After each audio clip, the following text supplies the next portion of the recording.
जय हिंद दोस्तों, स्वागत है आप सभी का अपने इस YouTube चैनल पर। आज हम सब लोग इस वीडियो में बायोलॉजी के अंतर्गत पोषण क्या होता है, पोषण के आधार पर जीव कितने प्रकार के होते हैं तथा भोज्य पदार्थों में कितने प्रकार के पोषक तत्व पाए जाते हैं, फिर उसके बाद भोज्य पदार्थों को ग्रहण करके कैसे पचाया जाता है और शरीर के किन अंगों के द्वारा कहाँ कहाँ पर किस किस का पाचन होता है, इन सभी के विषय में यानी पाचन तंत्र के विषय में इस वीडियो में हम चर्चा करने वाले हैं।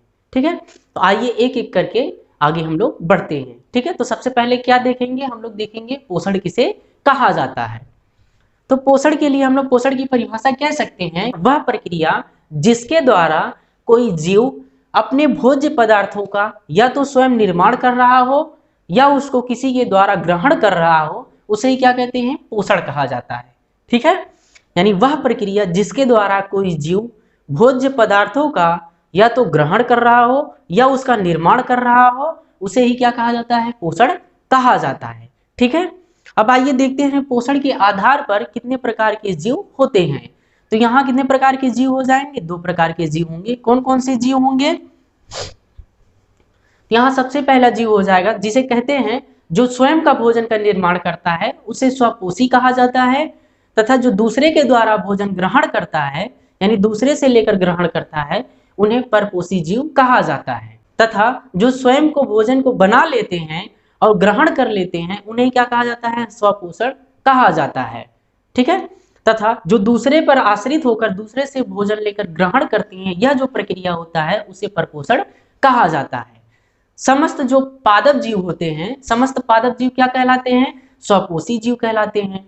और वो अपने भोजन का निर्माण खुद करते हैं और ग्रहण करते हैं, तो वह प्रक्रिया क्या कहलाएगा, स्वपोषण कहलाएगा।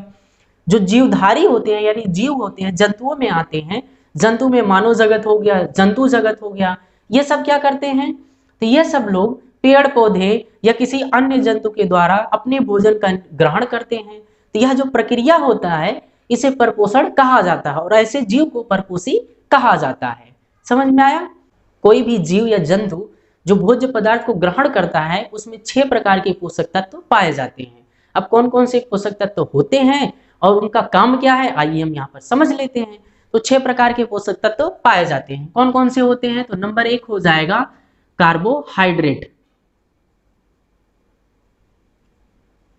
क्या हो जाएगा, कार्बोहाइड्रेट हो जाएगा। ठीक है, नंबर 2 हो जाता है प्रोटीन। नंबर 2 क्या हो जाएगा, प्रोटीन। नंबर 3 हो जाएगा, यहाँ कार्बोहाइड्रेट हो गया, प्रोटीन हो गया, नंबर 3 पे हो जाएगा वसा। और नंबर 4 पे हो जाता है जल। नंबर 4 पे क्या हो जाएगा, जल। नंबर 5 पे क्या हो जाएगा, यहाँ लिख देंगे विटामिन। क्या हो जाएगा, विटामिन। नंबर 6 पे क्या हो जाएगा, खनिज लवण हो जाएंगे। ठीक है, तो हमारे कोई भी जीव होगा तो उसके भोज्य पदार्थों में कितने प्रकार के पोषक तत्व पाए जाते हैं, यहाँ 6 प्रकार के पोषक तत्व लिखे गए हैं। कौन कौन सा है, कार्बोहाइड्रेट है, प्रोटीन है, वसा है, जल है, विटामिन है, खनिज लवण है।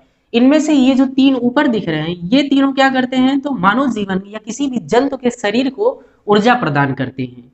ये क्या प्रदान करते हैं, तो ऊर्जा प्रदान करते हैं, यहाँ लिख देंगे ऊर्जा प्रदान करते हैं। ठीक है, और ये जो तीनों नीचे वाले तीनों दिख रहे हैं, ये क्या करते हैं, तो किसी भी जीव के शरीर में क्या प्रदान करते हैं, तो सुरक्षा प्रदान करते हैं, यानी रोगों से लड़ने का काम करते हैं। ठीक है, सुरक्षा प्रदान करते हैं, रोगों से लड़ेंगे, हानिकारक जो सूक्ष्म जीव होते हैं उनसे लड़ते हैं। तो कौन कौन लड़ते हैं, जल हो गया, विटामिन हो गया, खनिज लवण हो गए।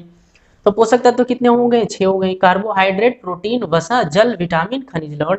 इनमें से जो 3 हैं क्या प्रदान करते हैं, मानव शरीर या जंतु शरीर के क्या करते हैं, ऊर्जा प्रदान करते हैं। कौन कौन सा, कार्बोहाइड्रेट, प्रोटीन और वसा, ये क्या करते हैं, तो ऊर्जा प्रदान करते हैं। जल, विटामिन, खनिज लवण, ये क्या करते हैं, तो किसी भी जीव को क्या करते हैं, सुरक्षा प्रदान करते हैं। ठीक, अब आइए देख लेते हैं स्वपोषण की क्रिया कैसे होती है। अब क्या देखेंगे हम लोग, स्वपोषण। स्वपोषण किसे कहते हैं, तो कह देंगे कि जो अपने भोजन का निर्माण स्वयं करते हैं, वे जीव जो अपने भोजन का निर्माण स्वयं कर लेते हैं और ग्रहण करते हैं, वही प्रक्रिया क्या कहलाता है, स्वपोषण कहलाता है। ये स्वपोषण होता कैसे है, तो स्वपोषण उन्हीं में होगा जिनमें क्लोरोफिल पाया जाएगा, यानी कह सकते हैं समस्त पादप जगत जो होता है उसमें क्लोरोफिल पाया जाता है। तो वह किस जगत का होगा, तो स्वपोषण जीव होगा। कैसा जीव होगा? स्वपोषण जीव होगा, और वह अपने भोजन का निर्माण स्वयं करेगा। किसकी सहायता से करेगा? तो क्लोरोफिल की सहायता से करता है। अच्छा, क्लोरोफिल की सहायता से अपने भोजन का जो निर्माण करते हैं, यही प्रक्रिया क्या कहलाती है? तो प्रकाश संश्लेषण कहलाती है। अब ये प्रकाश संश्लेषण की प्रक्रिया होती कैसी है, आइए इसको हम लोग समझ लेते हैं। ठीक है, उसका रिएक्शन समझ लेते हैं, उसकी अक्रिया कैसी होती है, और प्रकाश संश्लेषण में क्या क्या बनता है, किसके द्वारा बनता है, इन सभी के विषय में एक एक करके हम चर्चा करते हैं। क्या देखेंगे हम लोग? प्रकाश संश्लेषण। यह जो अक्रिया लिखी गई है, कौन सी अक्रिया है? प्रकाश संश्लेषण अक्रिया होती है। प्रकाश संश्लेषण की अक्रिया में क्या होता है? तो हरे चीजों में क्लोरोफिल पाया जाता है। सूर्य के प्रकाश की उपस्थिति में वातावरण से कोई भी पौधा होगा कार्बन डाइऑक्साइड लेगा, नीचे से यानी जमीन से क्या लेता है? मृदा से क्या ले लेगा? तो जल ले लेगा। इन दोनों की अक्रिया होगी तो क्या बना देगा? ग्लूकोज, यानी अपने लिए भोजन बना देता है। और क्या बना देता है? ऑक्सीजन बनाता है। यह ऑक्सीजन क्या करता है? बाहर निकाल देता है, जो किसी भी जीव के लिए क्या होता है? लाभकारी होता है। ठीक है, अब इसको बैलेंस कर लेते हैं। यहाँ कितना हो जाएगा? 6 हो जाएगा, यहाँ भी 6 हो जाएगा, यहाँ भी 6 हो जाएगा। सब क्या हो गया? बैलेंस हो गया। ठीक है, अच्छा ध्यान से देखिएगा यहाँ पर हो क्या रहा है। कार्बन डाइऑक्साइड जल के साथ अक्रिया करके क्या बना रहा है? ग्लूकोज बना रहा है। और क्या बना रहा है? ऑक्सीजन बना रहा है। यही प्रक्रिया प्रकाश संश्लेषण कहलाएगी। ठीक, इसमें जो ये ग्लूकोज बनता है, यही क्या है? भोज्य पदार्थ है। इसी से हमको 6 प्रकार के पोषक तत्वों का निर्माण हो जाता है। ठीक है, यानी शरीर में जितने भी पोषक तत्वों की आवश्यकता है, इसके माध्यम से उसकी क्या होती है? पूर्ति होती है। समझ में आया? ठीक है, अब आइए, अच्छा प्रकाश संश्लेषण की इस प्रक्रिया में पूछा जाता है कि किस पर ऑक्सीकरण हो रहा है, किस पर अपचयन हो रहा है, या ये पूरी अक्रिया कैसी अक्रिया है? यह होती है रासायनिक अक्रिया। अब रासायनिक अक्रिया में कैसी अक्रिया होती है? तो इसको कहा जाता है रिडॉक्स अक्रिया। यानी प्रकाश संश्लेषण की जो अक्रिया होती है, किस प्रकार की अक्रिया होती है? तो रिडॉक्स अक्रिया होती है। ठीक है, अब ये रिडॉक्स अक्रिया क्या होता है? तो रिडॉक्स अक्रिया उसे कहते हैं वह रासायनिक अक्रिया जिसमें ऑक्सीकरण तथा अपचयन दोनों साथ में होते हैं, उसे रिडॉक्स अक्रिया कहा जाता है। इतना समझ में आया? वह अक्रिया, वह रासायनिक अक्रिया जिसमें ऑक्सीकरण तथा अपचयन दोनों साथ में हो जाए, वही क्या कहलाता है? रिडॉक्स अक्रिया कहलाता है।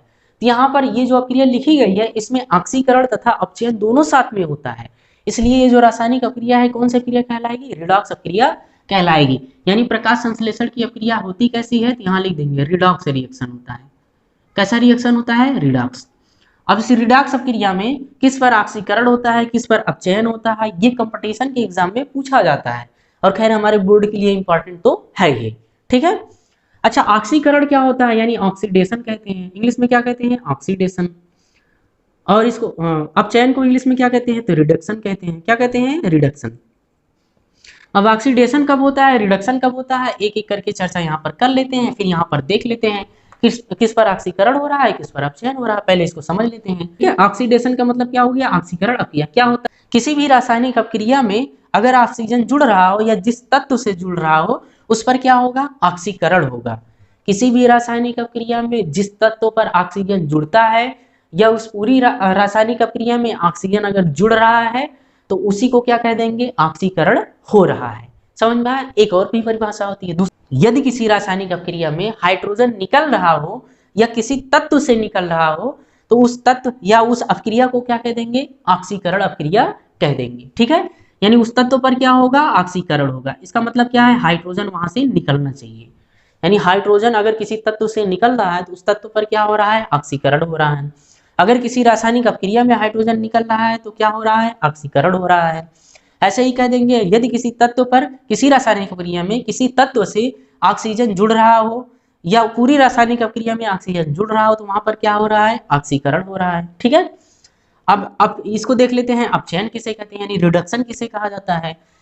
तो किसी भी रासायनिक अक्रिया में या किसी भी तत्व से यदि ऑक्सीजन निकल रहा हो, ऑक्सीजन क्या हो रहा हो? निकल रहा हो, तब वहां पर क्या होगा? अपचयन होगा, यानी रिडक्शन होगा। और किसी भी रासायनिक अक्रिया में या किसी भी तत्व पर या तो हाइड्रोजन क्या हो रहा हो? जुड़ रहा हो, पूरे में जुड़ रहा हो, या तो उस तत्व पर जुड़ रहा हो, तब भी वहां पर क्या होगा? अपचयन होगा, यानी कह देंगे क्या होगा? रिडक्शन होगा। तो रिडक्शन क्या होता है, ऑक्सीडेशन क्या होता है, ये बात समझ में आया कि नहीं? अगर ये आपको समझ में आया तो ये अच्छे से समझ में आएगा। अब आइए देखते हैं कहाँ पर इसमें किस तत्व पर ऑक्सीकरण हो रहा है, किस पर अपचयन हो रहा है। ठीक है, एक एक करके चर्चा करते हैं, ध्यान से देखिएगा। अच्छा एक चीज ध्यान से देखिएगा, ये H2O है, क्या है H2O, H2O में क्या है O है, और यहाँ पर क्या है H2 है, ठीक है। यानी ऑक्सीजन से क्या निकला है, हाइड्रोजन निकला है, ऑक्सीजन से हाइड्रोजन निकला। ध्यान से देखिए यहाँ केवल ऑक्सीजन है, यहाँ पर ऑक्सीजन के साथ हाइड्रोजन था, यहाँ पर क्या है केवल ऑक्सीजन है, यानी यहाँ ऑक्सीजन क्या हो रहा है निकल रहा है, यहाँ पर हाइड्रोजन क्या हो रहा है निकल रहा है, ऑक्सीजन से हाइड्रोजन क्या हो रहा है निकल रहा है। तो ये कौन सी अभिक्रिया हो जाएगी, जब किसी भी तत्व से हाइड्रोजन निकलता है तो वहां पर क्या होता है ऑक्सीकरण होता है, यानी क्या होता है ऑक्सीडेशन होता है, ठीक है। यानी यहाँ जो जल है, जल का क्या हो रहा है ऑक्सीकरण हो रहा है, तो दूसरे वाले का क्या होगा अपचयन होगा। कैसे होगा आइए समझ लेते हैं।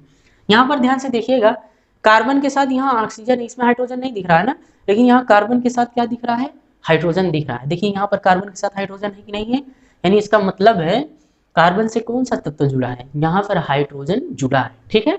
इसलिए ये जो कार्बन होगा, यहाँ ये कार्बन डाइऑक्साइड, कार्बन डाइऑक्साइड का क्या हुआ है यहाँ पर अपचयन हुआ है, क्या हुआ है अपचयन, अपचयन को क्या कहते हैं रिडक्शन हुआ है, ठीक है।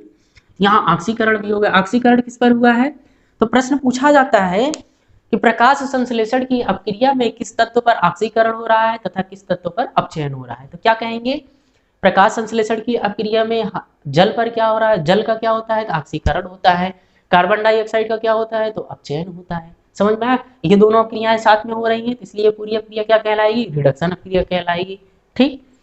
अब आइए हम लोग देखते हैं, जब भोज्य पदार्थ को ग्रहण कर लेते हैं तो इसका पाचन कैसे होता है और पाचन तंत्र क्या होता है, ठीक है। इन सभी के विषय में हम चर्चा कर लेते हैं।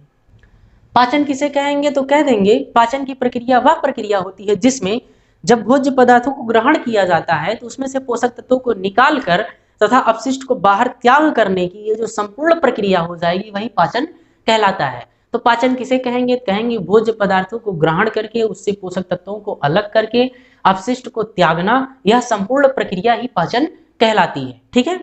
अब ये पाचन होता कैसे है, पाचन तंत्र क्या होता है, तो पाचन तंत्र किसे कहते हैं, तो कहेंगे मानव शरीर या किसी भी जीव के शरीर के जिन विशेष अंगों के द्वारा पाचन की क्रिया पूर्ण होती है उन विशेष अंगों को मिलाकर ही क्या कहा जाता है पाचन तंत्र कहा जाता है। तंत्र का मतलब एक जाल होता है, यानी कई चीजें या कह सकते हैं कई यंत्र या कई अंग मिलकर किसी एक विशेष काम को करते हैं तो वही क्या कहलाता है तंत्र कहलाता है, ठीक है। जैसे हम यहाँ पढ़ा रहे हैं, एक पढ़ाई का क्या है तंत्र है, यहाँ पर जो भी है रिकॉर्डिंग के लिए है, माइक है, लाइट है, फैन है, बोर्ड है, पेन है, ये सब क्या कर रहे हैं इस पढ़ाई का एक तंत्र बना रहे हैं, ठीक है। ऐसे ही पाचन की क्रिया जो होती है हमारे शरीर के विभिन्न अंगों के द्वारा होती है और सब मिलकर करते हैं, तो इसीलिए इसको क्या कहते हैं पाचन तंत्र कहा जाता है। समझ में आया। अब आइए देखते हैं पाचन तंत्र के कितने अंग होते हैं, अब उन अंगों के द्वारा क्या क्या कार्य किया जाता है, किन किन चीजों का पाचन किया जाता है, इन सभी के बारे में एक एक करके चर्चा कर लेते हैं, ठीक है। पाचन तंत्र में सबसे पहले क्या आता है मुख आता है, ठीक है, ये मुख हो गया। मुख के बाद कौन सा अंग आता है तो इसको कहते हैं ग्रसनी। मुख के बाद कौन सा अंग आता है तो ग्रसनी आता है, ठीक। फिर इसके बाद क्या आ जाएगा ग्रासनली। ग्रसनी के बाद क्या आएगा ग्रासनली आएगा, यहां लिख देते हैं क्या हो जाएगा ग्रासनली। फिर उसके बाद कौन सा अंग आता है, इसके बाद आ जाएगा अमाशय। इसके बाद क्या आ जाएगा अमाशय। फिर उसके बाद क्या आ जाएगा छोटी आंत, यहां पर लिखते हैं क्या हो जाएगा छोटी आंत। फिर उसके बाद क्या होगा बड़ी आंत होगा, यहां पर लिख देते हैं बड़ी आंत, ठीक है। समझ में आया। ये क्या है पाचन तंत्र के प्रमुख अंग है। पाचन तंत्र के क्या है प्रमुख अंग। इसमें सहायक ग्रंथि भी होती है, सहायक एंजाइम भी होती है, लार ग्रंथियां भी होती हैं, ठीक है, सहायक अंग भी होते हैं। समझ में आया कि नहीं, अभी उन सब के बारे में डिटेल में चर्चा करेंगे। ये अभी सिर्फ क्या देखे हम लोग मुख्य अंग। पाचन तंत्र के क्या है मुख्य अंग है। कौन कौन से मुख्य अंग है, तो मुख है, ग्रसनी है, ग्रसनी के बाद क्या है ग्रास नली है, फिर ग्रास नली के बाद क्या है अमाशय है, अमाशय के बाद क्या है छोटी आंत है, छोटी आंत के बाद क्या है यहाँ पर बड़ी आंत है, ठीक है, छोटी आंत बड़ी आंत। छोटी आंत के कितने अंग होते हैं, तो छोटी आंत के 3 अंग होते हैं। तो पहला अंग कौन सा होता है ग्रहणी कहलाता है, पहला अंग क्या कहलाएगा ग्रहणी। दूसरा अंग क्या हो जाएगा, दूसरा अंग क्या हो जाएगा मध्यांत्र।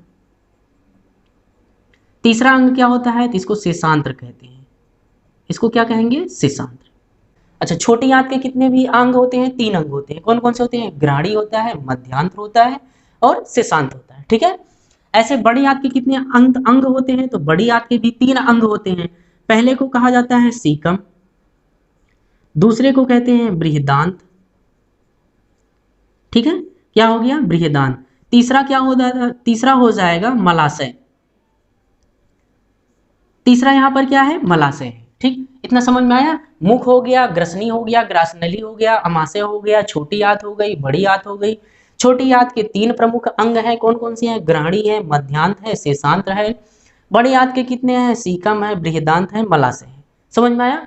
अच्छा, ये जो पाचन तंत्र होता है, ये सभी जो अंग दिख रहा है, ये आहार नाल कहलाते हैं। क्या कहलाते हैं, आहार नाल। यानी खाना खाने से लेकर अपशिष्ट को बाहर त्याग करने तक की जो भी शरीर के अंग आते हैं, उन्हें क्या कहा जाता है, आहार नाल कहा जाता है। आहार नाल में ये सभी प्रमुख अंग आते हैं। समझ में आया। अब इसमें कुछ सहायक ग्रंथियां होती हैं, कुछ सहायक अंग होते हैं। ठीक है, आइए देख लेते हैं कौन कौन। कुछ सहायक एंजाइम भी पाए जाते हैं। कौन कौन से एंजाइम कहाँ पाए जाते हैं, कौन सा सहायक अंग कहाँ पर होता है, इसके विषय में चर्चा कर लेते हैं। ठीक है, तो ये जो छोटी आंत है, इसके 2 सहायक अंग होते हैं। यहाँ क्या हो जाएगा, अग्नाशय। दूसरा कौन सा हो जाएगा, लीवर। लीवर को क्या कहते हैं, यकृत। यहां लिख देते हैं, क्या कहते हैं, यकृत कहा जाता है। ठीक है, ऐसे बड़ी आंत का भी एक हेल्पिंग ऑर्गन्स होता है। ठीक है, क्या होता है, अंग होता है। कौन सा होता है, अपेंडिक्स कहते हैं। क्या कहते हैं, अपेंडिक्स। ठीक, समझ में आया। मुख हो गया। अच्छा, मुख के भी 4 भाग होते हैं, ऐसा नहीं है कि मुख में भी 4 अंग होते हैं। ठीक है, उसके बारे में भी डिटेल से चर्चा कर लेंगे। ठीक है, पढ़ लेंगे क्या होता है क्या नहीं, या नेक्स्ट टॉपिक में अलग से उसके लिए भी पढ़ लेंगे। बस यहाँ हमको क्या देखना है, पाचन तंत्र देखना है। तो पाचन तंत्र में जितने आते हैं एक एक करके समझ लेते हैं। पहला हो गया मुख, फिर हो गया ग्रसनी, फिर दूसरा हो गया, तीसरा हो गया ग्रासनली, चौथा हो गया अमाशय, फिर उसके बाद छोटी आंत। छोटी आंत के 3 अंग कौन कौन से, ग्राणी है, मध्यांत है, शेषांत्र है। इसके कितने हेल्पिंग ऑर्गन्स होते हैं, 2 होते हैं। कौन कौन से होते हैं, अग्नाशय होता है, एक क्या होता है, यकृत यानी लीवर होता है। ठीक है, फिर उसके बाद देखेंगे क्या है, बड़ी आंत। बड़ी आंत के कितने अंग होते हैं, 3 होते हैं। सीकम होता है, बृहदांत होता है, मलाशय होता है। ठीक, फिर उसके बाद क्या आता है, अपेंडिक्स। यानी इसे हेल्पिंग ऑर्गन्स में क्या आता है, अपेंडिक्स आता है। ध्यान से देखिएगा। अब देखते हैं पाचन तंत्र कहाँ से, पाचन की क्रिया कहाँ से स्टार्ट होती है और कैसे कैसे कहाँ पर किसका पाचन होता है। ध्यान से देखिएगा। ये जो मुख है, मुख में एक टाइलिन एंजाइम पाया जाता है। कैसा एंजाइम होता है, टाइलिन। यहां नीचे लिखते हैं, टाइलिन एंजाइम। ये टाइलिन एंजाइम करता क्या है, तो भोज्य पदार्थों को जो हम ग्रहण करते हैं, तो भोज्य पदार्थों को ग्रहण करते समय ही उसमें जो पाया जाता है कार्बोहाइड्रेट, ये टाइलिन एंजाइम क्या करता है, तो कार्बोहाइड्रेट का पाचन करता है। कितने % पाचन करता है, तो लगभग 5 से 6% कार्बोहाइड्रेट का पाचन कर देता है। किसमें बदलता है, शर्करा में बदलता है। ठीक है, यानी पाचन की क्रिया जैसे ही भोजन को मुंह में डालेंगे, मुंह में डालते ही उसका पाचन स्टार्ट हो जाएगा। कैसे स्टार्ट होगा, टाइलिन एंजाइम के द्वारा स्टार्ट हो जाता है। ठीक है, यानी मुख में क्या पाया जाता है, टाइलिन एंजाइम पाया जाता है। जैसे ही भोज्य पदार्थों को ग्रहण करते हैं, यह क्या करता है, कार्बोहाइड्रेट का पाचन कर देता है। कितनी कार्बोहाइड्रेट का पाचन करता है, तो 5% कार्बोहाइड्रेट का पाचन यहाँ पर कर देता है। और किसमें चेंज करता है, तो शर्करा में चेंज करता है। ठीक है, अच्छा, इसीलिए कहा जाता है भोजन को चबा कर खाया जाए, ताकि अधिक से अधिक ये टाइलिन एंजाइम क्या करे, कार्बोहाइड्रेट का पाचन करके शर्करा बनाए और भोजन हमको कैसा लगे, स्वादिष्ट लगे। इसीलिए रोटी जो होता है उसको अच्छे से चबा कर खाया जाता है, ताकि हमको कैसा लगे, मीठा लगे। ठीक है, इतना समझ में आया। अच्छा, इसी में ये किसका पाचन कर देता है, तो यहां लिख देते हैं 5% कार्बोहाइड्रेट, कार्बोहाइड्रेट का पाचन करता है। ठीक है, 5% किसका पाचन करता है, कार्बोहाइड्रेट का पाचन करता है। किसमें बना देता है, तो यहाँ लिख देते हैं शुगर यानी शर्करा में बनाता है। किसमें बनाता है, शर्करा में। ठीक, इतना समझ में आया। अच्छा, इसी में एक लाइसोजाइम नाम का एंजाइम पाया जाता है। ये क्या करता है, तो जो हम लोग भोजन ग्रहण करते हैं ना, उस भोजन में बहुत सारे ऐसे जो नुकसान करने वाले, शरीर को नुकसान करने वाले सूक्ष्म जीव पाए जाते हैं। ठीक है, यानी उसमें क्या, धूल मिट्टी के कण होते हैं, उसमें सूक्ष्म जीव भी पाए जाते हैं। जीवाणु हो गए, विषाणु हो गए, ये सब उस पर रहते हैं, जो हमारे शरीर के लिए क्या होते हैं, हानिकारक होते हैं। यहाँ एक लाइसोजाइम नाम का एंजाइम पाया जाता है। क्या करता है, सबसे पहले उन्हीं को मारता है। तो कैसा एंजाइम पाया जाता है, लाइसोजाइम, लाइसोजाइम पाया जाता है। ठीक है, यहाँ पर कैसा एंजाइम पाया जाता है, लाइसोजाइम। ये क्या करता है, तो भोजन में पाए जाने वाले जो हम मानव शरीर के लिए हानिकारक जीवाणु होते हैं या सूक्ष्म जीव होते हैं, उन्हें क्या करता है, मुंह में ही मार देता है। समझ में आया। फिर इसके बाद भोजन कहाँ आएगा, यानी उसको चबा कर अब निगलेंगे, निगलने के बाद कहाँ आएगा, ग्रसनी में। तो ग्रसनी में किसी भी प्रकार का एंजाइम नहीं पाया जाता, ठीक है। ये क्या करता है, इसमें किसी भी प्रकार का एंजाइम, बस ये भोजन के जाने का रास्ता होता है। अब ये भोजन के जाने के रास्ते से फिर कहाँ जाएगा, ग्रास नली में, यानी यहाँ आया। अच्छा, ग्रास नली और वायु नली एक ही से जुड़ी होती है, ठीक है। इसी में यवला पाया जाता है, इसी के ऊपर क्या पाया जाता है, यवला। ये जो टॉन्सिल हमारा यहाँ लटका हुआ नहीं दिख रहा है, उसको कोमल तालु कहते हैं, मुख के अंतर्गत पढ़ा जाता है। तो ये जो कोमल तालु होता है इसी के ऊपर लटका होता है, जहां ये ग्रास नली और वायु नली आपस में क्या होते हैं, ऐसे जुड़े होते हैं, एक दूसरे से क्या होते हैं, ऐसे जुड़े होते हैं। एक का नली इधर है, एक का नली इधर है, दोनों से क्या जुड़े होते हैं, दोनों से ग्रसली जुड़े होते हैं। तो हम लोग जब भोजन को ग्रहण करते हैं तो भोजन को ग्रहण करते समय क्या करता है, यवला जाकर नाक के छिद्र को ढक देता है, ताकि भोजन ऊपर न जाने पाए, नाक पर नहीं जाने पाए, ठीक है। जब उस नाक के छिद्र को ढक देगा तो भोजन कहाँ ऊपर नहीं जाएगा, कहाँ जाएगा, ग्रास नली में जाएगा। अब भोजन ये जब यहाँ पर पाचन नहीं होता है, बस ये जाने का क्या होता है, रास्ता। अब ग्रास नली से भोजन कहाँ प्रवेश करेगा, अमाशय में। अब भोजन कहाँ पहुंचा है, अमाशय में। अमाशय में दो प्रकार के एंजाइम पाए जाते हैं, कौन कौन से एंजाइम होते हैं, यहाँ लिखते हैं। एक होता है पेप्सिन, एक क्या हो जाएगा, पेप्सिन, दूसरा क्या होगा, रेनिन। ये पेप्सिन एंजाइम क्या करता है, रेनिन एंजाइम क्या करता है, इसको समझ लेते हैं। ये जो पेप्सिन एंजाइम होता है, ये भोजन में पाए जाने वाले जो साधारण प्रोटीन होते हैं उसका पाचन करता है। किसका पाचन करता है, तो भोजन में पाए जाने वाले साधारण प्रोटीन का पाचन कौन करता है, तो पेप्सिन एंजाइम करता है, यानी जनरल प्रोटीन का पाचन करता है, ठीक है। ये रेनिन क्या करता है, रेनिन भी एंजाइम है। तो दूध में पाए जाने वाले केसिन प्रोटीन का पाचन कौन सा एंजाइम करता है, रेनिन एंजाइम करता है, ठीक है। ये किसका पाचन करता है, तो केसिन प्रोटीन का पाचन करता है। ये केसिन प्रोटीन कहाँ पाया जाता है, तो दूध में पाया जाता है, कहाँ पाया जाता है, दूध में, ठीक है। यानी अगर प्रश्न पूछा जाता है कि अमाशय में कौन से दो एंजाइम पाए जाते हैं, तो पेप्सिन और रेनिन पाए जाते हैं।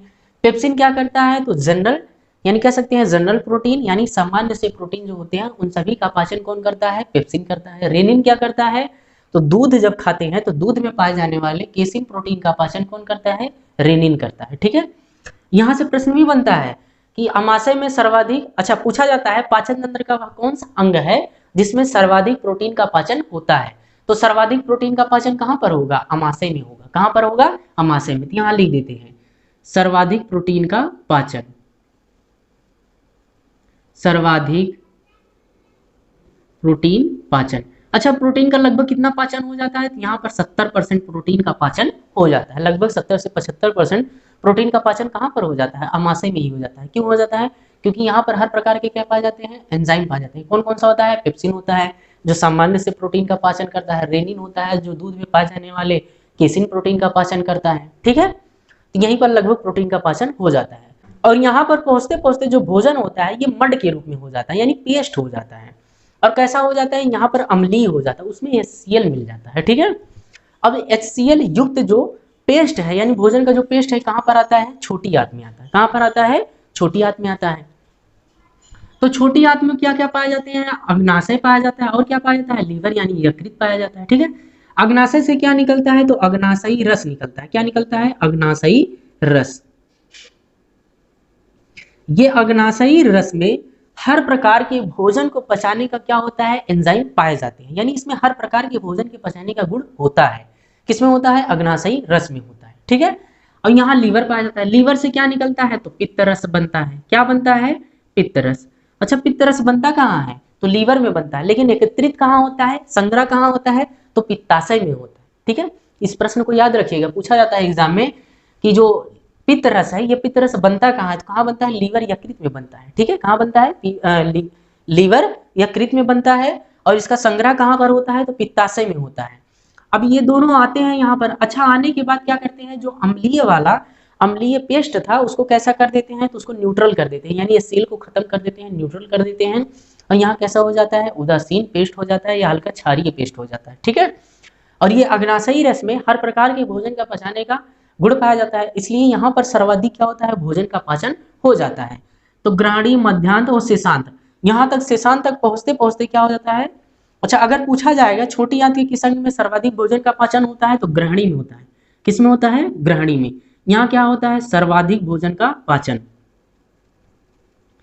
सर्वाधिक भोजन का पाचन कहाँ पर होता है, तो ग्रहणी में होता है। कहाँ पर होता है, ग्रहणी में।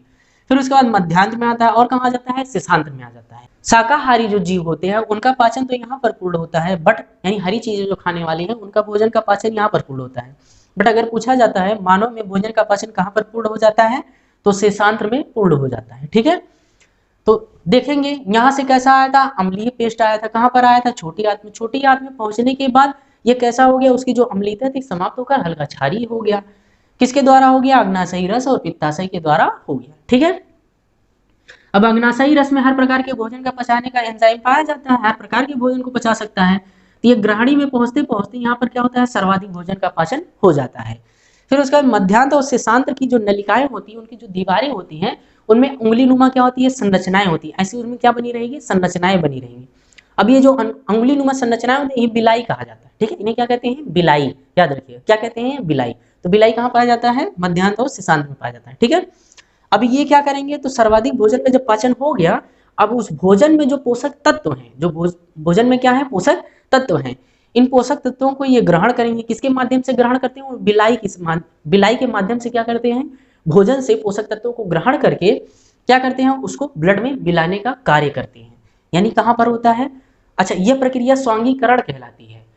भोजन से भोज्य पदार्थों को ग्रहण करके ब्लड में मिलाना, रक्त में मिलाना ही क्या कहलाता है, स्वांगीकरण कहलाता है। तो स्वांगीकरण की प्रक्रिया कहाँ होती है, मध्यांत और शेषांत्र में होती है। ठीक है, यहाँ पर क्या किया जाता है, तो ब्लड में पोषक तत्वों को मिलाया जाता है। इतना समझ में आया।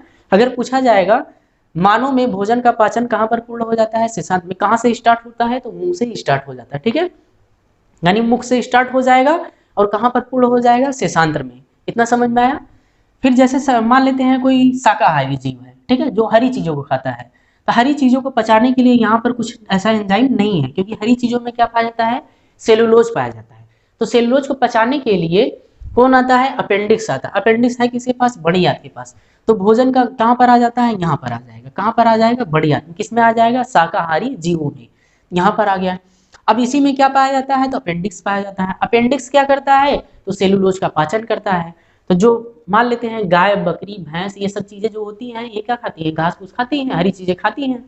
तो इनका पाचन कहाँ पूर्ण हो जाता है, बड़ी आंत के सीकम में पूर्ण हो जाता है। ऐसा क्यों, क्योंकि सीकम से ही क्या लगा होता है, अपेंडिक्स लगा होता है। ठीक है, तो पूछा जाता है शाकाहारी जीवों में भोजन का पाचन कहाँ पर पूर्ण होता है, तो कहाँ पर होता है, बड़ी आंत के सीकम में होता है। क्यों होता है, क्योंकि यहाँ पर अपेंडिक्स पाया जाता है और यह अपेंडिक्स सेलुलोज का पाचन करता है। ठीक है, फिर उसके बाद बृहदांत का क्या है, तो जल का जो अवशोषण होता है, सर्वाधिक जल का अवशोषण कहाँ पर होता है, बृहदांत में होता है। सीकम और बृहदांत में होता है। ठीक है, ऐसा क्यों होता है, क्योंकि इसके बाद मलाशय यानी वेस्ट पदार्थों को त्याग करने में आसानी हो, कोई प्रॉब्लम्स ना हो, इसलिए यहाँ से जल का क्या कर लेता है, अवशोषण कर लिया जाता है। और जो अपशिष्ट बच जाते हैं, यानी भोज्य पदार्थों को निकाल लिया, अब जो अपशिष्ट हो जाएंगे, बच जाएंगे, उसको मलाशय के द्वारा बाहर त्याग दिया जाता है। ये संपूर्ण क्रिया क्या कहलाती है, पाचन कहलाती है। और ये जो अंग हैं, सब अंग क्या कहलाते हैं, पाचन तंत्र कहलाते हैं। तो एक बार फिर से देख लेते हैं, थोड़ा फास्ट रिपीट कर लेते हैं। मुख में क्या पाया जाता है, टाइलिन एंजाइम पाया जाता है। टाइलिन एंजाइम क्या करता है, तो कार्बोहाइड्रेट का पाचन करता है। कार्बोहाइड्रेट का पाचन करके किसमें बनाता है, तो शर्करा में बनाता है। कितने % कार्बोहाइड्रेट का पाचन होता है, तो 5% कार्बोहाइड्रेट का पाचन होता है। प्रश्न बनता है कि पाचन तंत्र का वह कौन सा अंग है जहां से पाचन की क्रिया स्टार्ट हो जाती है। कहाँ से स्टार्ट हो जाती है, मुख से स्टार्ट हो जाती है। फिर उसके बाद कहाँ पर जाता है, ग्रसनी में। ग्रसनी ये क्या है, बस भोजन को ले जाने का मार्ग है। ठीक है, उसके बाद भोजन कहाँ आएगा, ग्रसनी के माध्यम से कहाँ जाएगा, ग्रास नली में। ग्रास नली में क्या जुड़ा होता है, वायु नली जुड़ा होता है। इसी वायु नली में क्या होता है, यवला लटका होता है। जब भोजन को हम लोग निगलते हैं, तो यह यवला जो होता है वायु नली को ढक देता है, ताकि भोजन ऊपर न जाने पाए। ठीक है, यहाँ हो गया। फिर इसके रास्ते से भोजन कहाँ चला जाएगा, अमाशय में चला जाएगा। अमाशय में क्या क्या होता है, सर्वाधिक प्रोटीन का पाचन होता है। अमाशय में भोजन में सर्वाधिक प्रोटीन का क्या हो जाता है, पाचन हो जाता है। लगभग कितने प्रोटीन का, 70% प्रोटीन का पाचन कहाँ पर हो जाता है, अमाशय में। ऐसा क्यों, क्योंकि अमाशय में 2 प्रकार के एंजाइम पाए जाते हैं। एक पेप्सिन होता है, दूसरा क्या होता है, रेनिन होता है। एक क्या होता है, पेप्सिन, और दूसरा क्या होता है, रेनिन होता है। पेप्सिन क्या करता है, तो पेप्सिन नॉर्मल यानी नॉर्मल प्रोटीन जो होते हैं, साधारण प्रोटीन जो होते हैं, उसका पाचन करता है। रेनिन क्या करता है, तो दूध में पाए जाने वाले केसिन प्रोटीन का पाचन करता है। ठीक है, उसके बाद यहाँ सर्वाधिक प्रोटीन का पाचन हो गया और उसमें क्या मिल जाता है, HCl मिल जाता है, यानी पेस्ट बन जाता है। पेस्ट बनने के बाद भोजन कहाँ चला आता है, छोटी आंत में। अम्लीय पेस्ट कहाँ चला आता है, छोटी आंत में। छोटी आंत के हेल्पिंग ऑर्गन्स होते हैं, अग्नाशय होता है और क्या होता है, लीवर होता है। अग्नाशय से अग्नाशयी रस निकलता है। अग्नाशयी रस में भोजन में पाए जाने वाले हर प्रकार के पोषक तत्वों को पचाने का क्या होता है, गुण होता है। फिर उसमें लीवर में क्या पाया जाता है, पित्तरस पाया। यह पित्तरस क्या करता है, तो यहाँ से जो अम्लीय यानी HCl मिला हुआ पेस्ट आया था उसको क्या करता है, उदासीन करता है, ताकि वो HCl आगे जाके शरीर के किसी भी बॉडी को नुकसान न पहुंचा दे, इसलिए कैसा करता है, यहाँ न्यूट्रल कर देता है या हल्का क्षारीय कर देता है। ठीक है। फिर उसके बाद छोटी आंत के कितने अंग होते हैं, 3। ग्रहणी होता है, मध्यांत होता है, शेषांत्र होता है। तो इसी ग्रहणी से क्या ये सब जुड़े होते हैं। तो सर्वाधिक भोजन का पाचन, क्योंकि अग्नाशयी रस ग्रहणी से ही जुड़ा होता है, यहाँ पर सर्वाधिक भोजन का क्या हो जाता है, पाचन हो जाता है। फिर बचा जो भोजन होता है इन दोनों में पच जाता है। यानी पूछा जाता है मानव में भोजन का पाचन कहाँ पर पूर्ण हो जाता है, तो शेषांत्र में पूर्ण हो जाता है। अच्छा, पूछा जाता है स्वांगीकरण की प्रक्रिया कहाँ पर होती है, तो मध्यांत और शेषांत्र में होती है। ये स्वांगीकरण क्या होता है, तो भोजन में पाए जाने वाले भोज्य पदार्थों को यानी पोषक तत्वों को ग्रहण करके ब्लड में मिलाने का जो कार्य होता है वही क्या कहलाता है, स्वांगीकरण। यहाँ पर क्या करते हैं, इनकी जो नलिकाएं होती हैं उनमें उंगली नुमा संरचना होती है। ये उंगली नुमा संरचना को क्या कहते हैं, बिलाई कहते हैं। ये बिलाई क्या करते हैं, तो भोजन में पाए जाने वाले पोषक तत्वों को ग्रहण करके ब्लड में ले जाकर मिला देते हैं। ठीक है। फिर यहीं पर क्या हो जाता है, स्वांगीकरण। मानव में कहाँ पर पूर्ण हो जाता है, तो शेषांत्र में पूर्ण हो जाता है। भोजन का पाचन कहाँ पर पूर्ण हो जाता है, शेषांत्र में। अब जो शाकाहारी जीव होते हैं उनमें मतलब शाकाहारी जीव होते हैं, हरी चीजें खाती हैं। हरी चीजों में क्या पाया जाता है, सेलुलोज। सेलुलोज को पचाने के लिए यहाँ पर कुछ नहीं पाया जाता है, इसलिए ये कहाँ पर चले आते हैं, तो बड़ी आंत में। बड़ी आंत के कहाँ जाएंगे, तो सीकम में। सीकम से क्या जुड़ा होता है, अपेंडिस। अपेंडिस में सेलुलोज के पचाने का गुण होता है। ठीक है। अब अगर पूछा जाता है शाकाहारी जीवों का पाचन कहाँ पर पूर्ण होता है, तो कहाँ पर होता है, सीकम में होता है। इसके बाद बृहदान्त्र के द्वारा क्या होता है, तो उस भोज्य पदार्थों में जो जल होता है उसका अवशोषण कर लिया जाता है। अब जो अपशिष्ट बचा है उस पेस्ट को मलाशय के द्वारा बाहर त्याग दिया जाता है। इस तरीके से संपूर्ण पाचन तंत्र पूर्ण होता है। ठीक है। इस वीडियो में हमने क्या देखा, पोषण को देख लिए। पोषण के आधार पर जंतु यानी जीव कितने प्रकार के होते हैं उसके बारे में देख लिए। ठीक है। पाचन क्या होता है, पाचन तंत्र किसे कहते हैं, पाचन तंत्र के कितने अंग होते हैं, इन सभी के विषय में हमने चर्चा कर लिया है। ठीक है। तो मिलते हैं नेक्स्ट वीडियो में एक अलग से टॉपिक के साथ, इसके अगले टॉपिक के साथ। तब तक के लिए जय हिंद दोस्तों। और हाँ, वीडियो अच्छा लगा हो तो वीडियो को लाइक जरूर कीजिएगा। ठीक है। और चैनल को सब्सक्राइब कर लीजिए। इसके आगे हम लोग देखेंगे श्वसन तंत्र, ताकि श्वसन तंत्र के बारे में आपको पहले पता चल जाए, इसलिए चैनल को सब्सक्राइब कर लीजिए। ठीक है। तब तक के लिए जय हिंद दोस्तों।